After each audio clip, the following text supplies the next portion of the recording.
Julien Degal, voilà, je suis enseignant de PS au collège Elsa Triolet à Saint-Denis. Et donc j'interviens en tant que professeur principal d'une cinquième, d'une classe sans notes, pour la première année, cette année, donc en 2014-2015.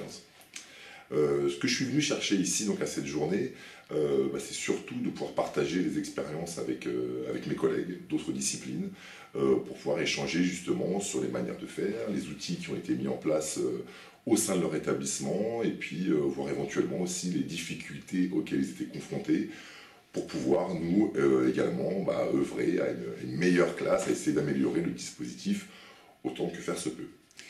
En tant qu'enseignant, qu'est-ce qui vous paraît difficile dans la mise en œuvre d'une évaluation différente ? Alors c'est essentiellement de coordonner les outils d'évaluation entre tous les collègues. C'est-à-dire que toutes les disciplines, c'est ce qu'on a un petit peu modestement tenté cette année de faire avec l'ensemble de l'équipe pédagogique de la classe, c'est d'avoir les mêmes outils d'évaluation pour apporter davantage de cohérence au sein de l'équipe, mais surtout pour les élèves et également pour les parents. Donc que les élèves puissent mieux se situer le mieux possible. Avec vos collègues, dans ce travail d'équipe, trouver de la cohérence, c'est une difficulté, vous venez de nous le dire. Est-ce que vous pourriez nous donner un exemple pour qu'on puisse comprendre ce qui nécessite de se rencontrer souvent ? Ouais. Alors il y a plusieurs points. Il y a un premier point qui nous est apparu en tout début d'année quand on s'est rencontrés. C'est quelque chose d'assez fondamental, c'est sur la notion même de compétence. Qu'est-ce qu'on attend d'un élève? Qu'est-ce qu'un élève compétent aujourd'hui en cinquième et puis plus globalement au collège?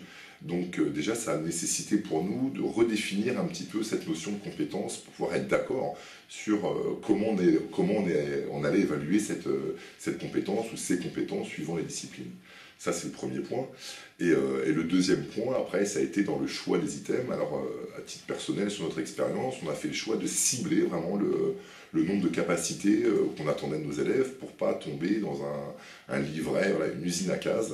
Donc, on a fait le choix, et puis j'ai demandé en tant que professeur principal de cibler 3-4 progrès, ce qu'on a appelé, nous, des pas en avant, pour limiter ce nombre de compétences. Donc ça a été une deuxième difficulté qui demande aux enseignants de choisir et donc de renoncer.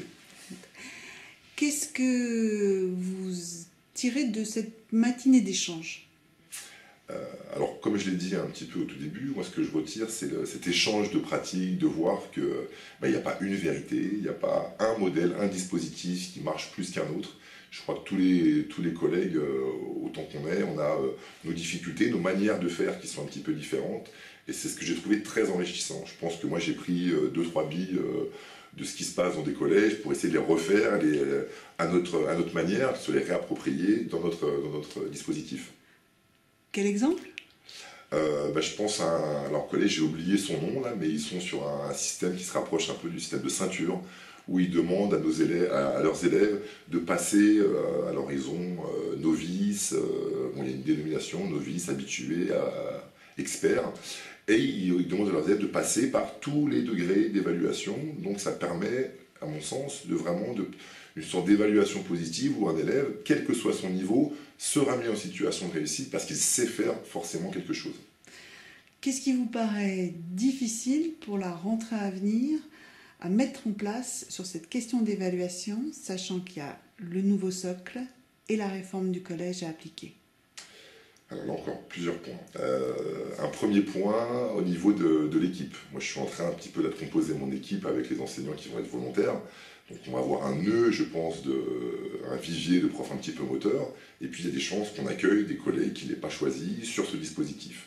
Donc ça va être déjà d'arriver encore une fois à coordonner l'équipe enseignante pour qu'on se mette d'accord et puis qu'on essaye un petit peu d'impulser cette dynamique auprès des enseignants qui ne l'auraient pas choisi. Deuxièmement, donc c'était sur le notion du socle commun, où ça effectivement on a un petit peu de difficulté et c'est un vrai chantier.